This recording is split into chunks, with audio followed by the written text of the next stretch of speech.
Some actors played tough, but a few were tough all the way through on-screen, off-screen, and in the lives that shaped them.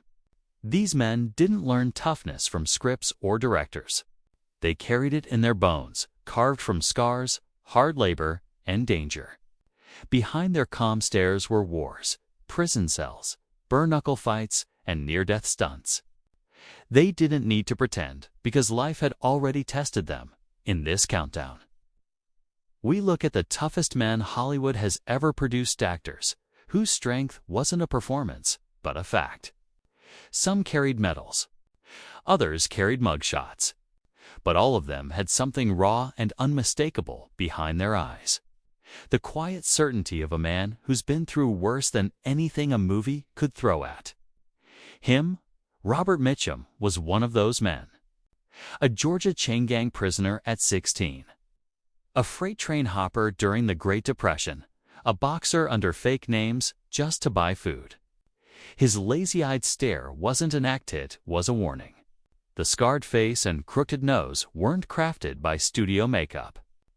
They were souvenirs from a lifetime of collisions. Before Hollywood ever found him, Mitchum was a drifter, riding rails across America in search of work. He dug ditches, mined coal, and took any brutal job that would keep him alive. Every shovel of dirt, every bruise, and every cold night sleeping under the stars built the foundation for his quiet, intimidating screen presence by the time the cameras started rolling. He had already lived through more than most of his movie characters. When fame finally arrived, it didn't soften him, it only made his indifference legendary. In 1948, he was arrested for marijuana possession. In those days, that kind of scandal could end a career. Instead, Mitchum shrugged, served 60 days behind bars, walked out with his head high, and went straight back to work.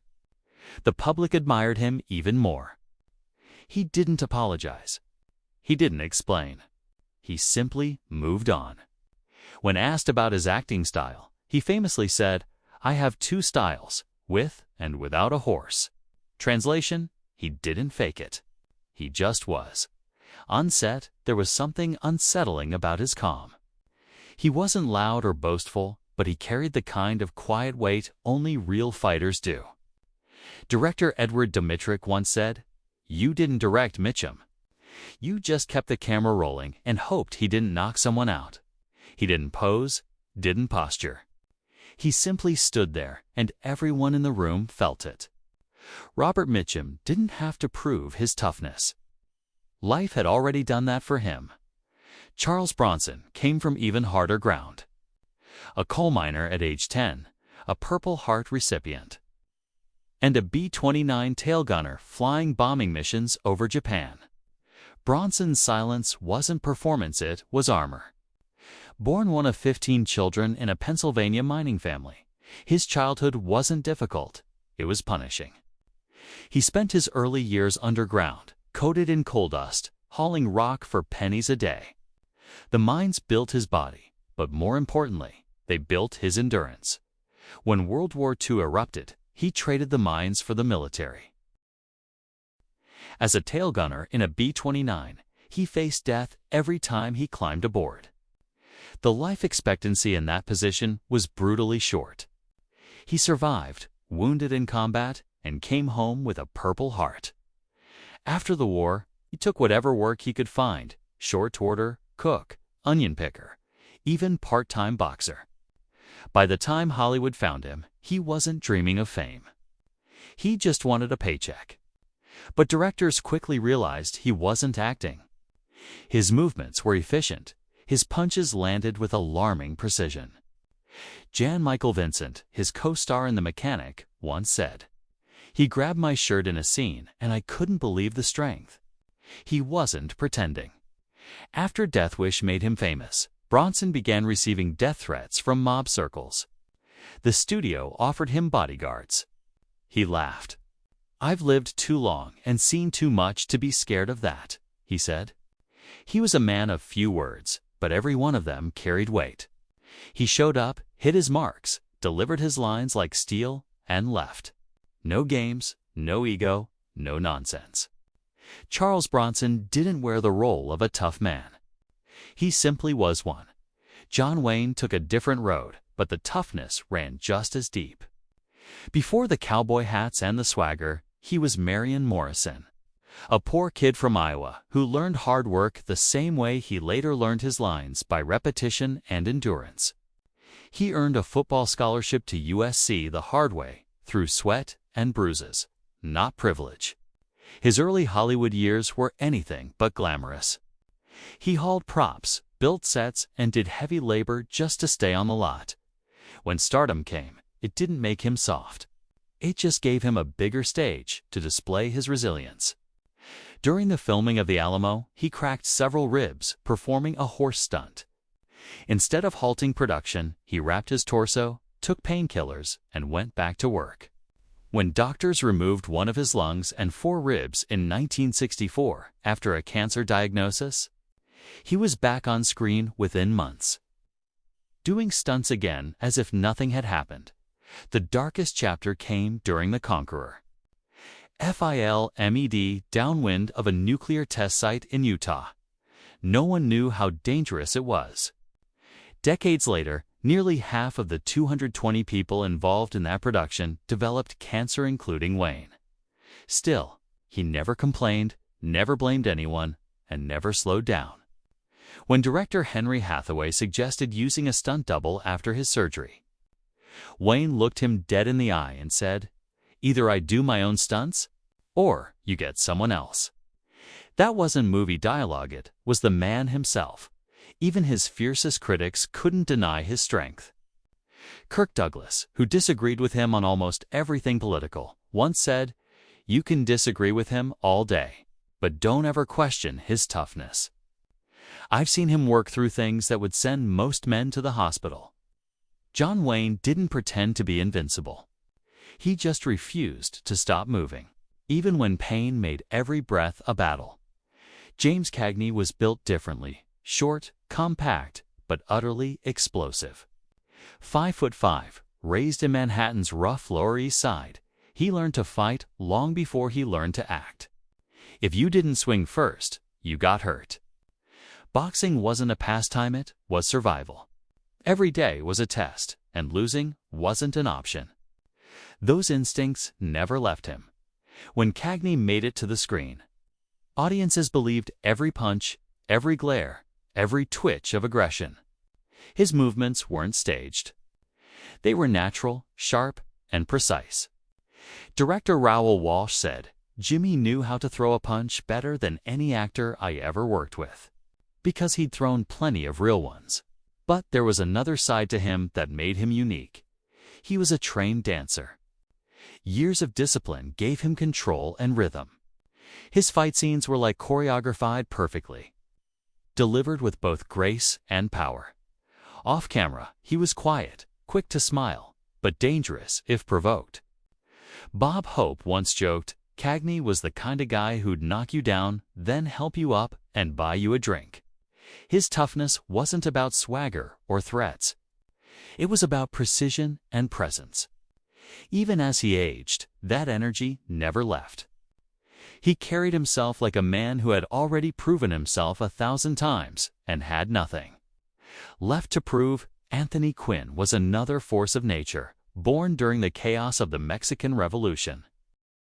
His earliest memories were of soldiers and smoke, of running from gunfire instead of chasing childhood dreams. When his family escaped to the United States, they landed in East Los Angeles, where life was still a fight, just a different kind. By 9, Quinn was already working, butchering meat, carrying lumber, anything to help his family survive. When money ran out, he turned to professional boxing. No stuntmen, no choreography, just gloves, pain, and willpower. The broken nose that became part of his rugged charm wasn't makeup. It was earned. By the time Hollywood called, he didn't need to act strong. He simply lived that way. During Zorba the Greek, he carried heavy logs across a beach that usually took 2 men to lift. He didn't do it for applause. He did it because it needed to be done at 46. While filming The Guns of Navarone, He performed dangerous cliff-climbing stunts himself. Insurance agents begged him not to. Quinn just waved them off. He had spent a lifetime doing harder things. What set him apart was his ability to balance power with emotion. He could rage one moment and cry the next, and both felt equally real. His toughness didn't come from denying emotion, came from owning all of it. He showed that real strength includes vulnerability, that a man can be both tender and terrifying. And then there was Kirk Douglas, a wrestler, a naval veteran, a survivor of both a helicopter crash and a stroke that nearly ended his life. Born to impoverished immigrant parents, Douglas grew up in a home where food was scarce and work was constant. He took odd jobs from the time he could walk, not for pocket money, but to help keep the family alive. Poverty didn't break him, hardened him. He earned a wrestling scholarship to college and fought his way through matches that tested every ounce of his endurance. When World War II broke out, he enlisted in the Navy, serving aboard submarine chasers hunting enemy vessels. It was dangerous, relentless work. He was injured during his service and medically discharged, but he never used that as an excuse. When he turned to acting, he brought the same relentless energy to every scene in Spartacus. He trained with real fighters and refused to use a stunt double. When a bad fall injured him during filming, he returned to set 2 days later. Years later, when a helicopter crash killed 2 others, Douglas, then 72, survived and insisted on walking again. And after a massive stroke robbed him of speech, he fought through years of therapy, regained his voice, and wrote a memoir about the battle. He once said, "You haven't failed until you quit trying."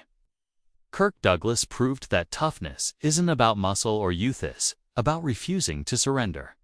His life was a study in endurance, and every scar was a badge of survival. These men didn't just act in tough movies. They were tough movies written in blood, sweat, and sheer will. Each carried the marks of a hard, uncompromising life, yet kept going, kept working, kept inspiring. Real toughness isn't loud or dramatic. It doesn't need an audience. It's quiet, patient, and earned the hard way. And that's why, even decades later, when we watch them on screen, we still believe every word they say. It's about relentless resilience. Director Stanley Kubrick said it best: when Kirk Douglas decided something was going to happen, it happened. That wasn't movie magic. That was reality. That was Douglas.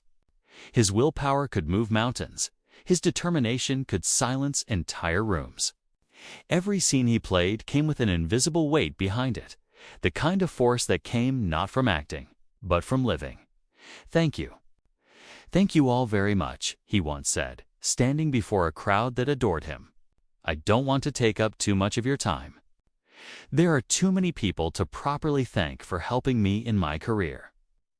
His words were humble, but behind them was a lifetime of perseverance, struggle, and victory carved into every line of his face. Number 4. Lee Marvin. A man whose toughness was not invented in a studio, but earned in the chaos of war. He was a Marine Corps combat veteran, a Purple Heart recipient, and a survivor of machine gun fire that ripped through his back. Marvin's quiet, dangerous energy wasn't an act, it was memory. Before Hollywood ever discovered him, he had already seen the darkest corners of human existence. As a Marine in the Pacific during World War II, Marvin fought in some of the war's most brutal island campaigns. During the Battle of Saipan, he was shot in the back, his sciatic nerve severed. The injury left him with a limp he disguised on screen for decades. But it wasn't the limp that marked him, it was the look in his eyes. While other actors studied how to portray killers, Marvin didn't need lessons. He knew what death looked like, smelled like, felt like. He knew that real violence wasn't dramatic, it was quick, ugly, and final. Directors noticed he moved differently from other actors. Every gesture precise, every step economical. like a man who understood that wasted movement could mean death. That understanding of true combat made his performances haunting. When he played hitmen, soldiers, or hardened criminals, there was something deeply unsettling about him. He didn't seem like a man pretending to be dangerous. He was dangerous, quietly, confidently. And absolutely toughies about Marvin's real-life toughness became Hollywood legend. During a shoot in Oregon, he got into a bar fight with a group of lumberjacks. Witnesses swore he held his own against multiple men. The next morning, bruised but unbroken, he showed up on set, refusing to delay filming. Co-stars admitted they were intimidated by him, not because he was violent, but because he didn't need to be. His power came from stillness, from the quiet confidence of a man who had already faced death and found it. Unimpressive, Lee Marvin didn't perform toughness. He simply carried it with him. Beneath his suits and costumes were the scars of real battle, the weight of lived experience. Every frame he appeared in was charged with a kind of authenticity no acting school could ever teach. Then came Steve McQueen, the king of cool. Number 3 on our list, but first in the minds of many who ever saw him race, fight, or stand unshaken in the face of danger. McQueen wasn't pretending to be fearless. He simply was. Before fame, his life was chaos. Abandoned by both parents, raised in reform schools, and hardened by the streets, McQueen's youth was survival training. At 14, he ran away, drifting through odd jobs and trouble until he joined the Marines. There, his rebellious streak only intensified. He was demoted 7 times and spent over 40 days in the brig, not because he was weak, but because he refused to bow to authority. And yet, when it mattered most, McQueen became the man you could depend on. During Arctic training, a tank carrying 5 Marines sank beneath the ice. Without hesitation, McQueen dove into the freezing water and rescued them all, risking his life for others. That single act captured who he was, wild and unpredictable, but utterly dependable when it counted. In Hollywood, McQueen didn't leave danger behind. He chased it.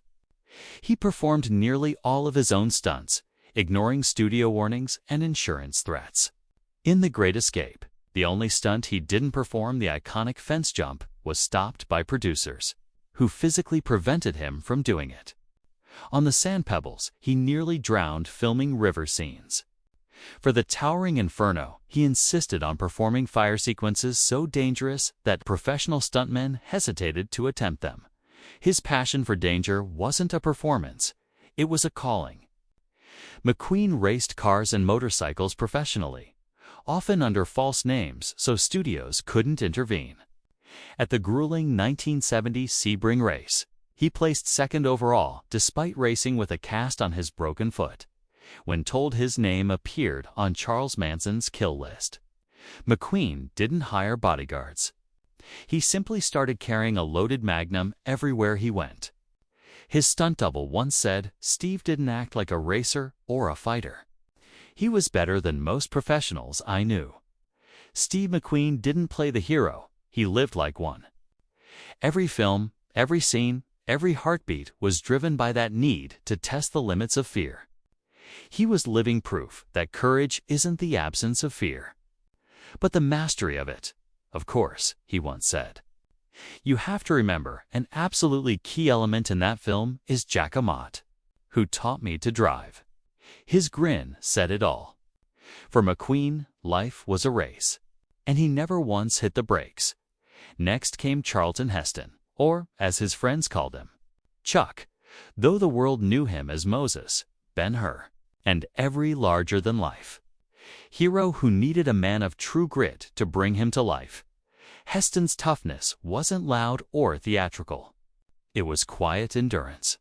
Before Hollywood fame, he served as a radio operator and aerial gunner in the U.S. Army Air Forces during World War II, though he didn't see frontline combat. The discipline and resilience of military life became the foundation of everything he did afterward. What separated Heston from his peers wasn't just his towering frame or granite jawline. It was his refusal to ask for mercy. On the Ten Commandments, he lifted actual stone tablets for take after take until his shoulders screamed in pain. He never complained. During the greatest story ever told, he tore ligaments in his shoulder performing a stunt, but instead of halting production, he wrapped the injury during lunch and went straight back to work. Then came The Conqueror, a film shot near nuclear testing grounds in Utah. Nearly half the cast and crew later developed cancer, including Heston himself. After surgery to remove a lung, he continued to work, performing grueling, physically demanding roles long after most actors his age had retired. What drove him wasn't fame. It was a sense of duty to the story, to his audience, to himself. Whether portraying a prophet or a warrior, Heston didn't just act strength. He lived it, channeling a spirit of unbreakable endurance that made every performance feel like scripture. And then there was number one, Audie Murphy, the most decorated American soldier in history. Medal of Honor recipient. A man who killed more than 240 enemy soldiers, not out of hatred, but survival. If genuine toughness had a face, it wouldn't be rugged or intimidating. It would look like Audie Murphy, young, soft-spoken, almost boyish. But behind those gentle features was a man who had lived through the kind of hell no Hollywood script could match. At just 19, Murphy single-handedly held off an entire German company for over an hour, firing from atop a burning tank destroyer. When his ammunition ran out, he called artillery on his own position, then led a counterattack that drove the enemy back. That act earned him the Medal of Honor. By 21, he had received every American medal for valor, 28 in total. He destroyed tanks, charged machine gun nests, and kept fighting through wounds that would have ended most men. Military historians estimate he personally killed over 240 enemy soldiers, more than some entire platoons. But perhaps the most haunting part was his size. Murphy stood 5'5" and weighed barely 112 pounds when he enlisted. When Hollywood came calling after he appeared on the cover of Life magazine, studio guards laughed. They couldn't believe this gentle-looking young man was the legendary soldier they'd read about when he played himself in Hell and Back. The studio actually toned down his heroics. They said the truth was too unbelievable. But those who had fought beside him knew it wasn't fiction. It was a UDIE behind the calm exterior, though was a man haunted by his memories. He suffered from severe PTSD long before anyone had a name for it. He slept with a loaded pistol under his pillow. His wife later said, during those moments, it wasn't Audie anymore. It was someone else, someone I didn't recognize. Yet he remained disciplined, composed, and dignified. Once, during an argument, a man became aggressive with him. Witnesses recalled how Murphy's demeanor changed instantly. The soldier resurfaced. The man backed down at once, realizing he was inches from death. Audie Murphy didn't like playing war heroes. He preferred comedies and westerns. But even when smiling, there was a stillness in him, the unmistakable presence of someone who had seen too much and survived it all. And finally, an honorable mention, Danny Trejo, the modern warrior, a man whose real-life toughness rivals the legends of the Golden Age. Before his face became iconic in films like Machete and Heat, Trejo spent 11 years in some of California's most dangerous prisons for armed robbery and drug charges.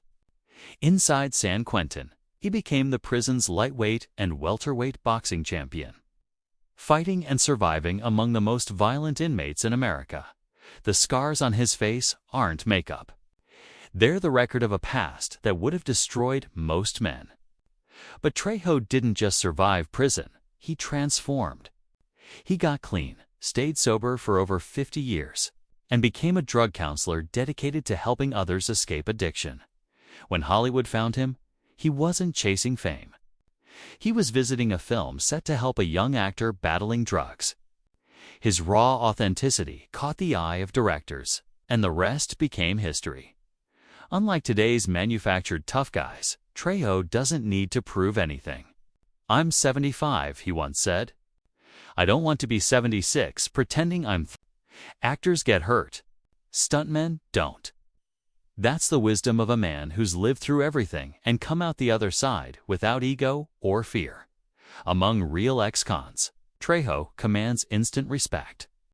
In places where fake toughness gets you killed, he's recognized as the real deal.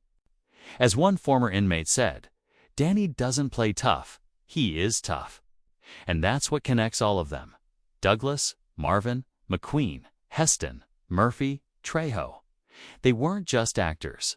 They were survivors. They brought their scars to the screen, their discipline, their pain, their courage. They showed the world that real strength doesn't shout, it endures. So there you have it, the toughest men in Hollywood history. Not those who pretended to be strong, but those who were. The legends who lived through war, loss, and hardship, and still stood tall under the spotlight. Which one surprised you most? Would you have ranked them differently? Share your thoughts in the comments. We read every single one. And remember, if today's stars seem impressive, think back to when toughness wasn't a role, it was a way of life.